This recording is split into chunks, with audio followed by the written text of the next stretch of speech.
കാച്ചിക്കുറുക്കിയെടുത്ത കഷായം പോലെയാണ് പഴഞ്ചൊല്ലുകൾ. പൗരാണിക ജ്ഞാനം തുളുമ്പി നിൽക്കുന്ന പഴഞ്ചൊല്ലുകൾ അർത്ഥഗർഭങ്ങളാണ്. ജ്ഞാനി വിദ്യാഭിവൃദ്ധി പ്രാപിപ്പാനും ബുദ്ധിമാൻ സതുപദേശം സമ്പാദിപ്പാനും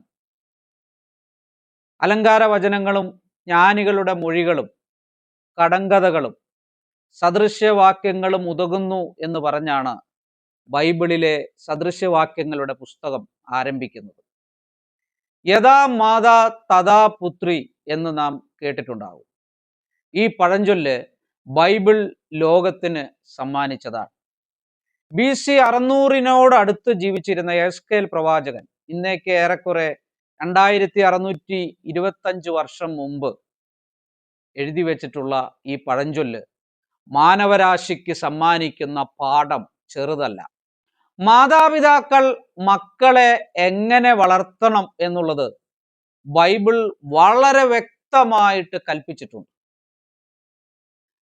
128 സങ്കീർത്തനത്തിൽ യഹോഭക്തനായ ഒരു പുരുഷന്റെ വീട്ടിനകം എങ്ങനെയായിരിക്കണം എന്ന് പറഞ്ഞിട്ടുണ്ട്.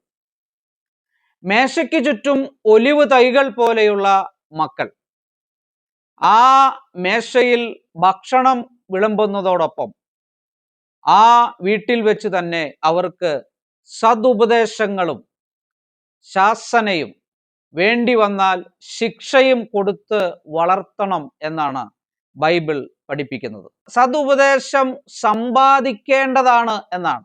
അപ്പോൾ അതിൻ്റെ മൂല്യം നമുക്ക് മനസ്സിലാക്കാനായിട്ട് സാധിക്കും. തന്നിഷ്ടത്തിന് വിട്ടിരുന്ന ബാലൻ അമ്മയ്ക്ക് ലജ്ജ വരുത്തുന്നു എന്ന് ബൈബിൾ പറയുന്നു. ബാലൻ നടക്കുന്ന വഴിയിലല്ല, നടക്കേണ്ടുന്ന വഴിയിലാണ് അവനെ അഭ്യസിപ്പിക്കേണ്ടത് എന്നും തിരുവചനം നമ്മളോട് പറയുന്നു. അതുകൊണ്ട് നമ്മുടെ വീട്ടിനകമാണ് നമ്മളുടെ മക്കളുടെ ഭാവി തീരുമാനിക്കുന്നതിൽ നിർണായകമാകുന്നത്. അവർക്ക് നാം കൊടുക്കുന്ന ശാസനകളും ഉപദേശങ്ങളും വേണ്ടി വന്നാലുള്ള ശിക്ഷയും എല്ലാം നിർബന്ധമായി കൊടുത്ത് അവരെ ആ നിലയിൽ വളർത്തിയെടുത്താൽ ആ മക്കൾ ഒലിവ് തൈകൾ പോലെ സമാധാന പ്രിയരും സാക്ഷ്യമുള്ളവരുമായിട്ട് തീരും. അതുപോലെ തന്നെ മനുഷ്യൻ വിതയ്ക്കുന്നത് തന്നെ കൊയ്യും എന്ന പഴഞ്ചൊല്ല് നാം കേട്ടിട്ടുണ്ടാകുമല്ലോ. ബൈബിളിലേതാണ്. ആത്മാവിൽ വിതച്ച് നിത്യജീവൻ കൊയ്യുന്നവരും ജഡത്തിൽ വിതച്ച് നാശം കൊയ്യുന്നവരുമുണ്ട്. കർമ്മങ്ങളുടെ വിളനിലത്തിൽ നാം ഉറങ്ങുന്നവരും ഉദാസീനരുമായാൽ ശത്രു വരുമെന്നും കള വിതയ്ക്കുമെന്നും ആ കള നമ്മുടെ വിളയെ ബാധിക്കുമെന്നും മനസ്സിലാക്കിക്കൊണ്ട് നാം ശരിയായ കർമ്മങ്ങൾ ചെയ്ത് മുമ്പോട്ട് പോകേണ്ട ആവശ്യമുണ്ട്. മൊർദെഖായിക്ക് വേണ്ടി ഹാമാൻ ഒരുക്കിയ കഴുമരത്തിൽ തന്നെയാണ് ഹാമാനെ തൂക്കിയതെന്ന് നാം മനസ്സിലാക്കണം. നാം അളക്കുന്ന അളവിന് ആനുപാതികമായിട്ടാണ് നമുക്കുള്ള അളവും ഇരിക്കുന്നതെന്ന് തിരുവചനം പ്രഖ്യാപിക്കുന്നുണ്ട്.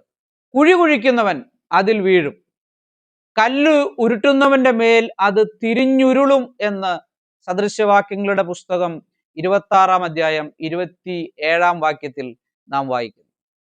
മാത്രമല്ല, വഴിയെ പോകുന്ന നായുടെ ചെവിക്ക് പിടിക്കുക എന്ന ഒരു പഴഞ്ചൊല്ല് നാം കേട്ടിട്ടുണ്ടാകുമല്ലോ. ബൈബിളിലേതാണ്. തന്നെ സംബന്ധിക്കാത്ത കാര്യങ്ങളിൽ എടുത്തുചാടി ഇടപെടുകയും പ്രശ്നങ്ങളിൽ അകപ്പെടുകയും ചെയ്യുന്ന ഒരുപാട് മനുഷ്യരുണ്ട്. മുങ്ങിത്താഴാനാണെങ്കിൽ എടുത്തുചാടിയാൽ മതി, കരയ്ക്ക് കയറണമെങ്കിൽ നീന്തൽ അറിയണമെന്ന് പറഞ്ഞിട്ടുള്ളത് ടാഗോറാണ്. ആത്മസംയമനം ഒരു പുരുഷന് ഏറ്റവും ആവശ്യമാണെന്ന് സദൃശ്യവാക്യങ്ങൾ തീർത്ത് പറഞ്ഞിട്ടുണ്ട്. അതുകൊണ്ട് സംയമനമില്ലാതെ നാം ഒരിക്കലും പെരുമാറുകയോ പ്രശ്നങ്ങളിൽ ചെന്ന് പെടുകയോ ചെയ്യരുതെന്ന് ബൈബിൾ നമ്മളോട് കൽപ്പിക്കുന്നു. നിന്റെ വിശ്വാസം നിന്നെ രക്ഷിക്കട്ടെ എന്ന ഒരു പ്രയോഗം സാധാരണ മനുഷ്യർ ഉപയോഗിക്കാറുണ്ട്. ഇവിടെ അല്പം തെറ്റിദ്ധാരണയുണ്ട്. ഏത് വിശ്വാസമായാലും അത് നമ്മെ രക്ഷിക്കുമെന്നല്ല മർക്കോസ് 5 ഈ വാക്യം നമ്മളോട് കൽപ്പിക്കുന്നത്. ഒരു സ്ത്രീ യേശുക്രിസ്തുവിലുള്ള വിശ്വാസം പൂർണ്ണമായി പ്രകടിപ്പിക്കുകയും ദൈവത്തിന്റെ മുന്നിൽ ഭയന്ന് വിറച്ച് വീഴുകയും ചെയ്തപ്പോഴാണ് നിന്റെ വിശ്വാസം നിന്നെ രക്ഷിച്ചിരിക്കുന്നു, സമാധാനത്തോടെ പൊയ്ക്കൊള്ളുക എന്ന് യേശുക്രിസ്തു കൽപ്പിച്ചത്. യേശുക്രിസ്തുവിലുള്ള വിശ്വാസം പാപത്തിൽ നിന്നുള്ള രക്ഷയും സമാധാനവും നൽകുന്നതാണെന്ന് വ്യക്തമാകുന്ന ഒരു പ്രയോഗമാണത്. നിന്റെ വിശ്വാസം നിന്നെ രക്ഷിച്ചിരിക്കുന്നു എന്നുള്ളത്. ഈ പഴഞ്ചൊല്ലുകളുടെ അർത്ഥങ്ങൾ നമുക്ക് പ്രയോജനപ്രദമായി തീരട്ടെ എന്ന് ആശംസിച്ചുകൊണ്ട് ഞാൻ നിർത്തുന്നു. ദൈവം നമ്മെ ഓരോരുത്തരെയും അനുഗ്രഹിക്കുമാറാകട്ടെ.